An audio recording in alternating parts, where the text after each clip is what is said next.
जय हिंद दोस्तों, स्वागत है आप सभी का आपके अपने YouTube चैनल जैकपुर पे। तो आज के इस वीडियो में हम लोग क्लास 8 के गणित का प्रैक्टिस सेट 1 करने वाले हैं। ये प्रैक्टिस सेट आप लोगों के प्री बोर्ड एग्ज़ाम और आप लोगों के जो फाइनल एग्ज़ाम है दोनों के लिए इम्पॉर्टेंट है और दोनों के लिए एक ही वीडियो काम करेगा। ऐसा नहीं है कि आप अभी वीडियो देख रहे हैं प्री बोर्ड के लिए तो फाइनल एग्ज़ाम में कोई अलग सा मैथ आएगा, नहीं। यही सब मैथ जो है आप लोगों के फाइनल एग्ज़ाम में भी काम आने वाला है, यही सब मैथ आप लोगों के प्री बोर्ड एग्ज़ाम में भी काम आने वाला है। तो वीडियो काफ़ी इंपॉर्टेंट है, शुरू से लेकर अंत तक बने रहिए। चैनल को अभी तक सब्सक्राइब नहीं किए तो कर लीजिएगा, ताकि घंटी वाले आइकन को दबा कर रखिए नोटिफिकेशन के लिए। वीडियो को लाइक शेयर कर दीजिए। देखिए यहाँ पे पहला सवाल में कहा गया है कि 7 का गुणात्मक प्रतिलोम क्या हो सकता है। तो 7 का ऐसा कौन सा गुणात्मक प्रतिलोम होगा आपको बताना है। सीधी सी बात है, गुणात्मक प्रतिलोम का मतलब होता है कि गुना के फॉर्म में उल्टा होना, है ना। गुणात्मक प्रतिलोम का मतलब होता है कि 7, ये 7 है, ठीक है, इसके नीचे 1 है। ऐसी कौन सी संख्या से इसको आप गुना कर दो कि ये कट कर 1 हो जाए, ठीक है। सिंपल सी बात है।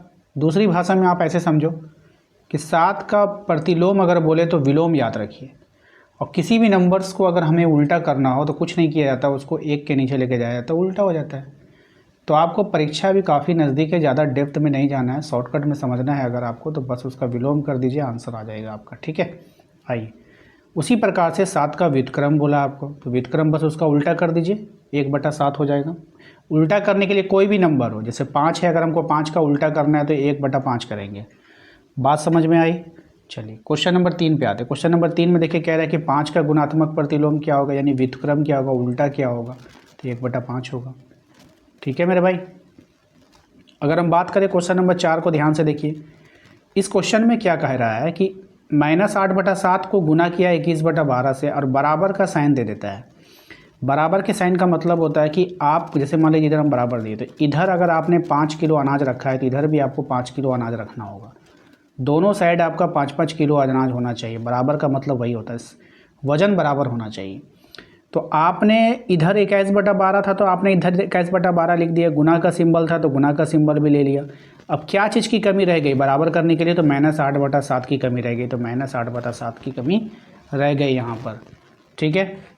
बात समझ में आई आप सभी को। चलिए अब क्वेश्चन नंबर 5 को ध्यान से देखिए। क्वेश्चन नंबर 5 में कह रहा है कि आपके पास 13/25 है, ठीक है, ध्यान से समझिएगा। आपके पास कितना है, 13/25 है। इसको डिवाइड करना है 13/5 से, करना है ना जी, हाँ सर करना है। तो ध्यान से समझिए इसको। देखिए इसको किससे भाग दिया होगा, यहाँ पर ऐसा कौन सा नंबर होगा कि भाग देने से 13 ही आया होगा।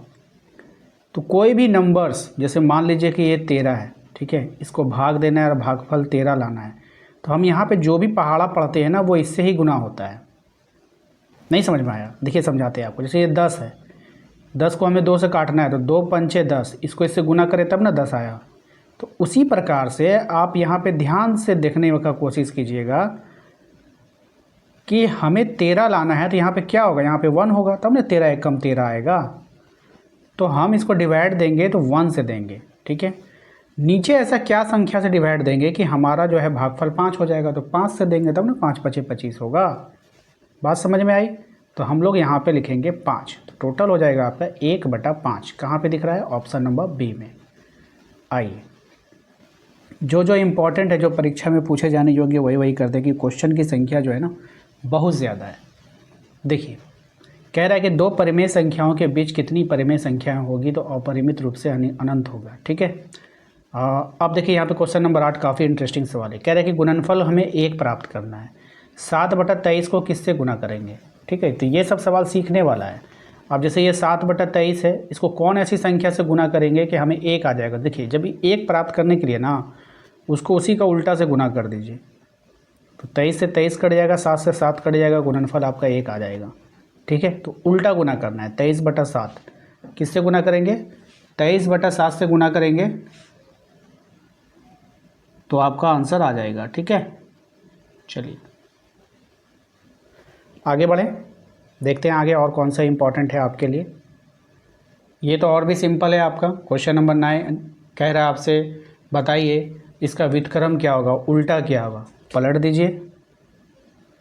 पलट दीजिए इसको, ठीक है। तो 4/3 कर दीजिए, ठीक है। आइए नेक्स्ट आए,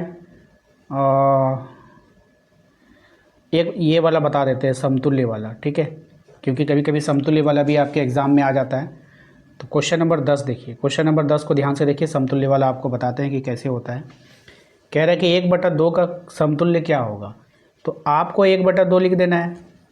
अब एक एक ऑप्शंस को आप चेक करेंगे। समतुल्य का मतलब होता है जितना नीचे से गुना होगा ना उतना ऊपर से गुना करना होगा।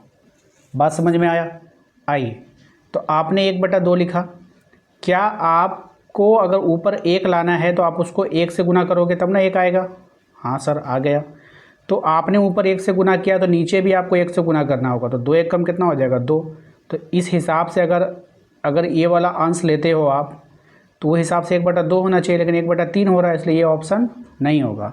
ठीक है मेरे भाई, चलो अब ये वाला को चेकआउट करते हैं। अगर हमने 1/2 लिया, ऊपर 2 है तो हमने अगर ऊपर 2 से गुना कर दिया तो ऊपर तो 2 आ जाएगा, लेकिन अगर नीचे भी फिर आपको 2 से ही गुना करना होगा।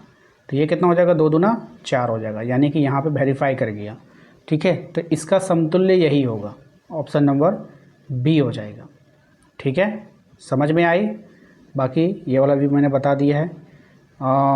इसका योज्य प्रतिलोम सिंपल है भाई, माइनस में है तो आपको प्लस में आंसर देना है। ठीक है, बिल्कुल उसका उल्टा अपोजिट आंसर दीजिएगा। ठीक है, ऑप्शन नंबर सी हो जाएगा।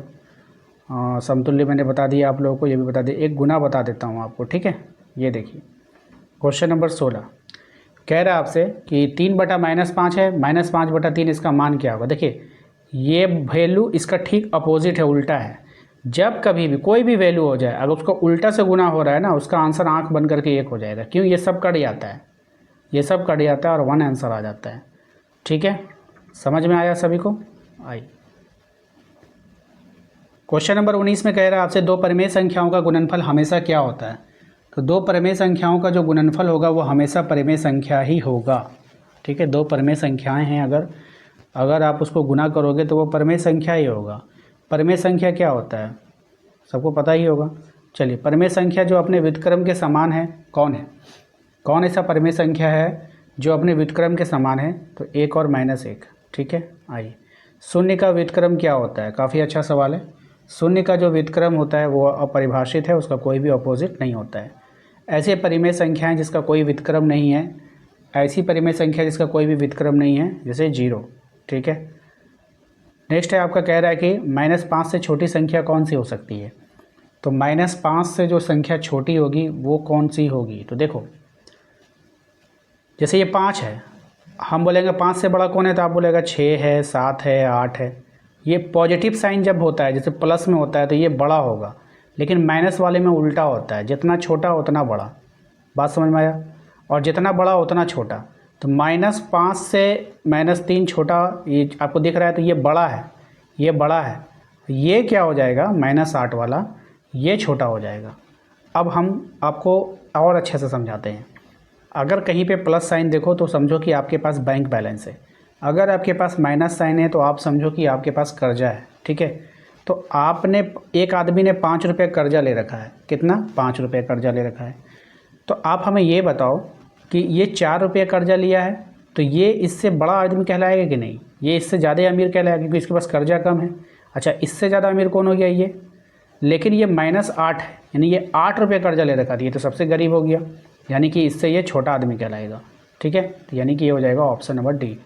ओके मेरे भाई, आइए 24 नंबर में देखिए कितना अच्छा सवाल है। कह रहा है कि 5 + 5 हो जाना चाहिए। यहाँ पर हम क्या वैल्यू रखेंगे कि हमारा आंसर 5 आएगा? तो 5 में सिर्फ हम 0 जोड़ेंगे तो ही तो 5 आएगा ना, ऐसे थोड़ी 5 आएगा। ठीक है, अब आइए ये वाला देख लीजिए, क्वेश्चन नंबर 25 को। कह रहा है कि -6 है, +6 है।